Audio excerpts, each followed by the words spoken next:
লাগাইতে পারলাম ততটুকু সময়ের সুফল আমার জিন্দগিতে রয়ে যাবে, আমার দুনিয়ার কল্যাণে রয়ে যাবে, আমার আখিরাতের কল্যাণে রয়ে যাবে। আর যতটুকু সময় কাজে লাগাইতে পারলাম না অতটুকু সময়ের কুফল আমার দুনিয়া আমার আখিরাতে ভোগ করতে হবে। সময়ের সুফলও পাবো, সময়ের কুফলও কি পেতে হবে। সময়ের সুফল যেভাবে পাবো সময়ের কুফলও সেভাবে আমাকে, সময়ের কুফলও আমি পাবো। এই জন্য ছোট্ট একটা জীবন, সংক্ষিপ্ত এক হায়াত নিয়ে আল্লাহ তাআলা আমাদেরকে পাঠাইছিলেন যতটুকু কাজে লাগিয়ে রাখা যায়, যতটুকু কাজে লাগিয়ে রাখা যায় ততটুকুই থাকবে।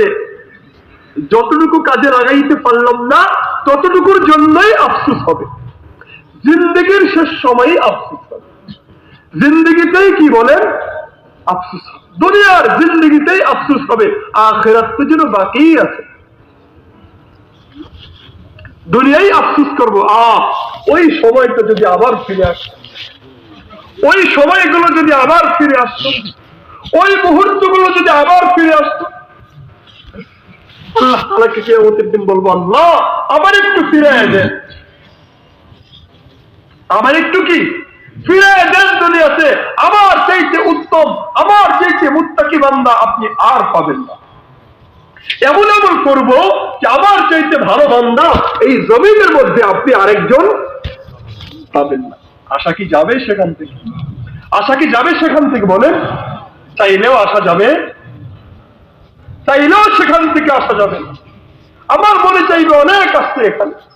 আল্লাহ তাআলা সব কিছু ওয়াদা দিয়ে রেখেছেন, আল্লাহ তাআলা ওয়াদা দিয়ে রেখেছেন যে এই কাজ করলে এটা হবে, এটা করলে এভাবে হবে, এভাবে চললে এভাবে তোমার সাথে আচরণ করা হবে, এভাবে চললে তোমার সাথে এভাবে আচরণ করা হবে।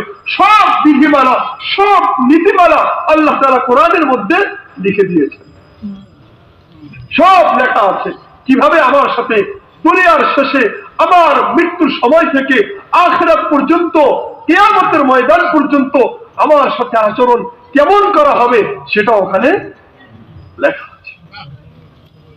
মুহতারাম হাজিরিন, এই সময়ের সুফল আর সময়ের কুফল যদি আমি না বুঝি তাহলে আমাকে দুনিয়ায়ও পস্তাতে হবে, আখিরাতের জিন্দেগি তো পড়েই আছে।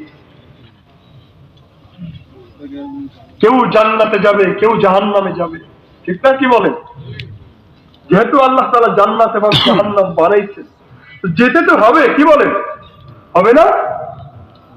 যেতে হবে সেখানে, হয়তো জাহান্নামে নয়তো জান্নাতে, হয়তো জান্নাতে নয়তো কোথায়?